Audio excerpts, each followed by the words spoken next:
अस्सलाम वालेकुम। My name is Mohammad Naveed Nazim.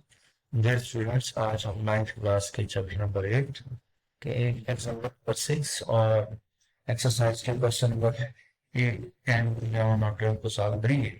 और साथ में हम वेरी इंपॉर्टेंट टॉपिक जिसमें हम थ्योरम, एक्सियम और कंजेक्चर के लिए आज हम डिफरेंस क्रिएट करेंगे।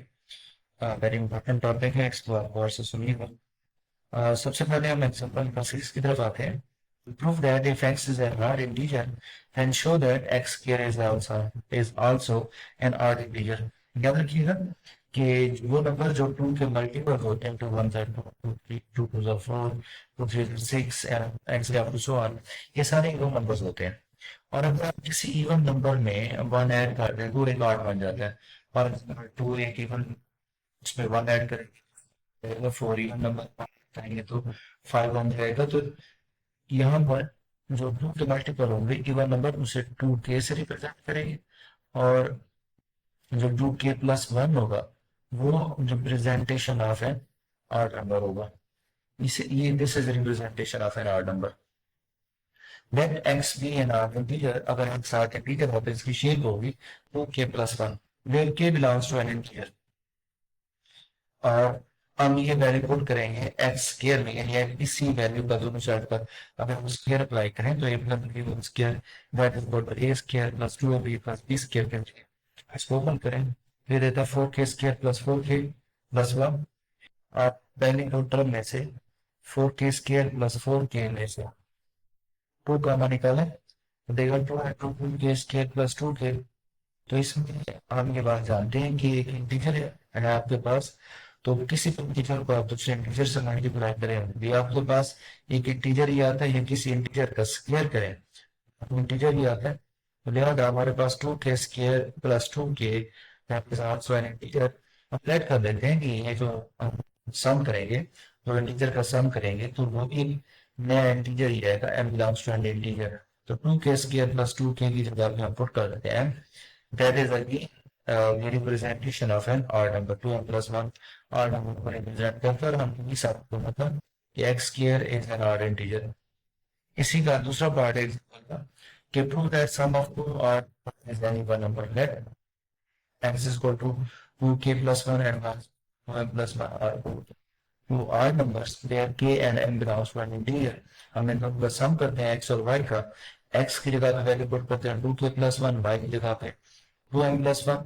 और ये जब सम करेंगे ब्रैकेट खोलेंगे तो 1+1 आपको 2 देगा, 2k+2m+2।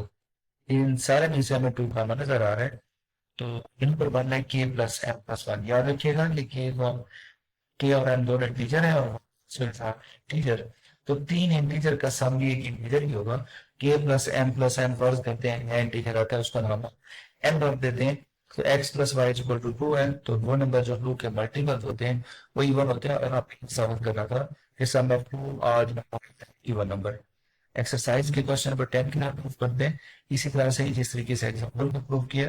If x is an odd integer then show that 9x plus 4 is an also an odd integer।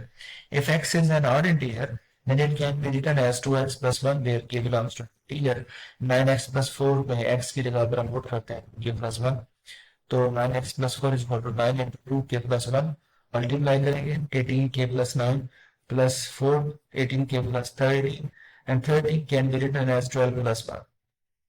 तो इस पहले ये जो ब्रैकेट है 18k plus 12 में से मैं कॉमन निकालू अगर, तो ये देता है मुझे 2 into 9k plus 6। याद रखिएगा कि k आपके पास इंटीजर था, इंटीजर किसी इंटीजर से मल्टीप्लाई करें तो वो भी इंटीजर होता है, इंटीजर में किसी इंटीजर को ऐड करें तो वो भी इंटीजर होता है। तो लेट करते हैं कि 9k+6 किसी नए इंटीजर के बराबर आएगा, उसका नाम m रख देते हैं और 9k+6 की जगह पर पुट करते हैं तो वो देता है 2n+1 that is representation of an odd number, hence 9+4 is odd integer. Next हमारे पास है question number 11। Suppose x is an integer and x is an odd integer then 7x plus 5 is an even integer। अगर x odd integer है तो this can be written as 2k plus 1।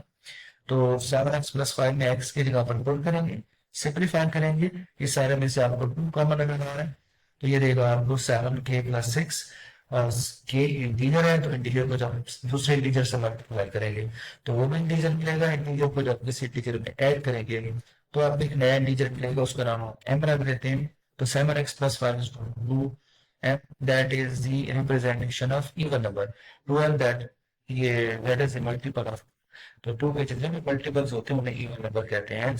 7x+5 is an even integer। Next हमारे पास question number 12 का एक बार if x is an odd integer then show that x square minus 4x+6 is an odd integer। अगर x odd integer है then it can be written as 2k+1 where k belongs to an integer और x square minus 4x+6 में x की जगह 2k+1 put करते हैं, simplify करेंगे तो हमारे पास रिजल्ट आता है 4k square minus 4k+3। अब इस +3 को मैं लिख सकता हूँ 2+1 तो 4k स्क्वायर माइनस 4k में से हम +2 में से 2 कॉमन ले रहे हैं, बाकी हो जाता है 2k स्क्वायर माइनस 2k+1। ये इंटीजर है तो k का स्क्वायर इंटीजर ही होगा और k के साथ किसी इंटीजर को मल्टीप्लाई करेंगे तो वो भी इंटीजर ही होगा। तो लिहाजा 2k स्क्वायर माइनस 2k+1 एक इंटीजर है आपके पास, ये बन जाएगा 2m+1 that is an odd integer. Next इसका भी पार्ट है इसी क्वेश्चन का कि अगर आपके पास x एक इवन इंटीजर है then show that x square plus 2x plus 4 is an even integer। अगर x आपके पास even integer है then it can be written as 2k in the form of 2k where k is an integer। x की जगह पर value put करेंगे, simplify करेंगे, इस सारे में से आपको 2 का नजर आ रहा है 2k square plus 2k plus 2 is an integer। अगर ये इंटीजर है तो इसकी जगह पर हम m पुट करेंगे that is an integer। x square plus 2x plus 4 is 2m that is the representation of an even integer, hence x square plus 2x plus 4 is an even integer। अब मैं जिस topic की तरफ जा रहा हूँ वो प्रोबेबिलिटी का बड़ा इंपॉर्टेंट है। ये तीनों बातें आपस में डिफरेंस क्रिएट करते हैं और इनके दरमियान हमने कंसेप्ट क्लियर करने के लिए फॉर एग्जांपल थ्योरम किस का नाम है। Theorem scientific notation scientific method में फिजिक्स केमिस्ट्री वाले में जब हम किसी भी ऑब्जर्वेशन को लेके चलते हैं उस पर हम एक्सपेरिमेंट करते हैं और ये सारे प्रोसेस को क्लियर करते हैं और एंड में हम लॉ पे पहुंचते हैं। तो एक ऐसी चीज होती है जो बहुत से प्रोसेस से गुजर के एक्सपेरिमेंट से गुजर के इनको प्रूव किया जाता है कि ये सच है। आपकी जो स्टेटमेंट होती है उसको हम लॉ होकर जोड़ देते हैं। मैथमेटिक्स में जो थ्योरम होता है ये एक ऐसी मैथमेटिकल स्टेटमेंट होती है जैसे साइंटिफिक मेथड में आखिर में लॉ होता है तो थ्योरम भी मैथमेटिक्स में एक लॉ की हैसियत रखता है। Definition क्या mathematical statement that has been proved based on previously known facts। previously experiments या previously तजुर्बात को जिनका प्रूफ दिया जाता है वाला has been इनको प्रूफ किया जा चुका है। ये ऐसे मैथमेटिकल स्टेटमेंट्स हैं जिनको प्रूफ किया जा चुका है, इनके प्रूफ आज भी मौजूद है, वो ऐसे स्टेटमेंट को हम थ्योरम कहते हैं और ये ट्रू होती है, ये दोस्त होती है। किसी भी जगह पर आप टेस्ट कर रहे हैं इसके रिजल्ट आपको हमेशा वो मिलेंगे। For example the sum of interior and the path of quadrilateral is 360 degree. तो ये प्रूफ इसका मौजूद है, आप इसको चेक कर सकते हैं। सबसे बड़ी फेमस जो प्रूफ है वो फर्मस थ्योरम का है। इस थ्योरम को अगर हम समझने में कामयाब हो जाते हैं तो इसकी मदद से हम टेंजेंचर और एक्सियल को समझ पाएंगे। और फर्मस थ्योरम वो समझने के लिए मैं इसकी रजिस्ट्री ये बता दूं कि शुरू के लिए भी मैथमेटिकल स्टेटमेंट थी फर्मस ने दी थी और इस फर्मस की स्टेटमेंट को प्रूव करने में तकरीबन 350 साल लगे कि 350 साल बाद जाकर इस मैथमेटिशियन ने इसका प्रूफ दिया। फर्मस ने क्या कहता है, फर्मस ने भी कहता है कि there are no 3 positive integers in BC with satisfying equation. ऐसे कोई से 3 पॉजिटिव इंटीजर आपको नहीं मिलेंगे जो इस बात को सेटिस्फाई इक्वेशन को सेटिस्फाई करे। क्वेश्चन है a raised to power n plus b raised to power n that is equal to c raised to power n। इसमें जो पावर में n है इसका ताल्लुक सेट ऑफ नेचुरल नंबर से है और इस n के ऊपर शर्त यह है कि है बस ग्रेटर देन 2 उससे बड़ा नेचुरल नंबर चाहिए 3 4 5 6 आप कुछ वन कोई भी आप इस जब आप वैल्यू पुट करेंगे और ए में से कोई से पॉजिटिव इंटीजर आप लेंगे तो इस इक्वेशन को सेटिस्फाई कोई भी ऐसा नंबर नहीं कर सकते हैं। आप जरा हम इसके एग्जांपल लेते हैं और इस बात को एक्सप्लेन करने की कोशिश करते हैं कि ये क्या अंदर क्या है। अब अगर फॉर्मेट्स ने कहा था n must be greater than 2, अगर हम n इज इक्वल टू 2 लें तो क्या होता है, अगर n इज इक्वल टू 2 लें तो ये देता है c square is equal to a square plus b square that is Pythagoras theorem. और पाइथागोरस थ्योरम पता है कि थ्योरम है ए बी सी की जब आप 3 4 5 पुट करें तो आपको क्लियर नजर आएगा कि left hand side is equal to right hand side. हमने जो बात करी थी वो दो से बड़ी करने की, कि दो से बड़ी वैल्यूज पुट करके चेक करते हैं कि वो जो फर्मर्स की थ्योरम है, जो फर्मर्स की स्टेटमेंट है, कि वो बात सही कह रहे हैं या गलत कह रहे हैं। फॉर एग्जाम्पल हम एम की वैल्यू 3 ले, अगर दो से बड़ी 3 वैल्यू ले, और ये ए बी सी की जगह अगर 3 4 5 वैल्यू पुट करें, तो देखिए हमारे पास रिजल्ट आता है। तो हमारे पास जो रिजल्ट आता है वो ये आता है कि left hand side is not equal to right hand side, और फर्मर्स ने भी लिखा था। आप इस तरीके से एन की जगह पर 4 5 6 आप उस वन को भी चेक कर सकते हैं, तो आपको भी ये रिजल्ट ही मिलेंगे कि left hand side is not equal to right hand side. So Furness in 70th century claimed that he could prove this theorem, but note that his book was too small for such a meaningful explanation.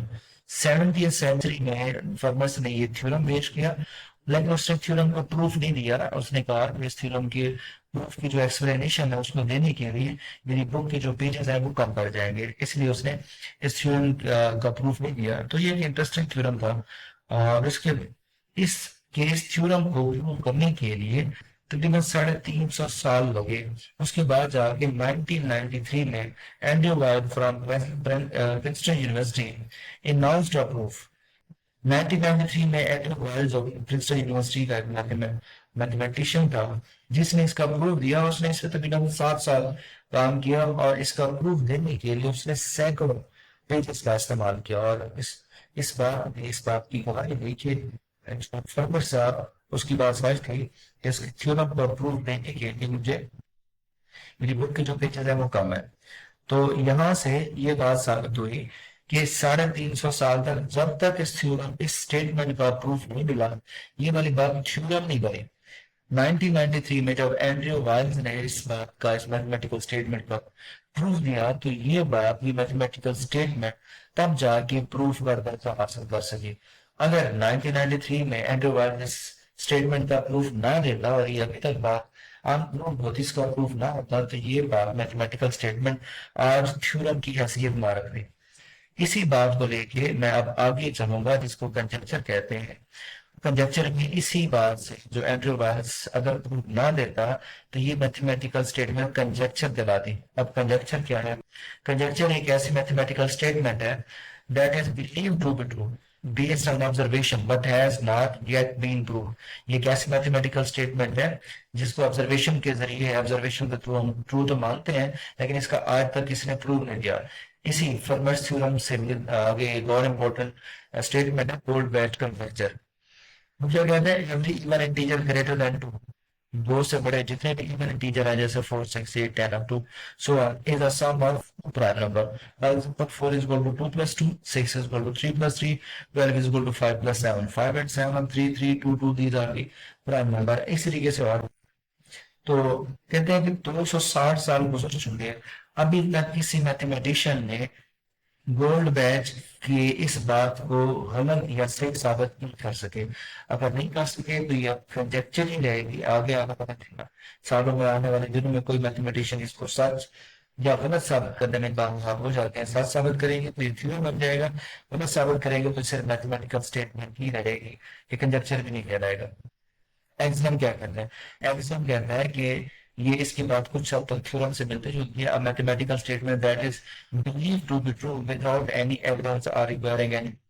ये एक ऐसा mathematical statement है जिसको हम सच consider करते हैं, true मानते हैं, लेकिन इसके लिए हमें किसी प्रूफ या एविडेंस की जरूरत नहीं होती। याद रखिएगा कि थ्योरम के लिए प्रूफ की जरूरत होती है, एक्सम के लिए प्रूफ की जरूरत नहीं होती। और कंजक्चर वो स्टेटमेंट होती है जिसको आज तक किसी ने प्रूव नहीं किया। इसके एग्जांपल है through a given point infinitely many lines can be passed, a straight line can be drawn between 2 points, every natural number has a successor which is also a natural number। 2 एक natural number है, इसके बाद जो number आएगा वो भी natural होगा, उसके बाद जो आएगा वो भी नेचुरल नंबर होगा। आज का ये इम्पोर्टेंट टर्म है। ये लेक्चर यहाँ खत्म हुआ है, इंशाल्लाह नेक्स्ट लेक्चर में। तब तक के लिए अल्लाह हाफिज।